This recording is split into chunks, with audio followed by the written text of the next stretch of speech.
Mayang gabi friends. So for today's video, magluto tayo ng anong tawag nito? Crispy pork. So ini-slice na ni ate yan friends para sa ating hapunan for today's video.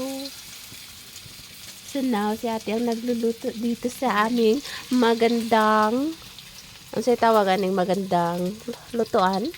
Yeah, lutuan. Binukid style na pagluluto namin dito sa aming.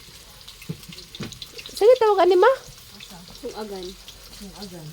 Dili, baka ni. Takangan. Taka! Lutuan. Lutuanan. So, high-tech kayo siya friends ang among lutuanan rin sa bukid. So, mo ni ang kusina ni Ate Lian. Si Ate Lian na magluluto. Always talaga. Kasi, ang kuan niya friends course kay kaon.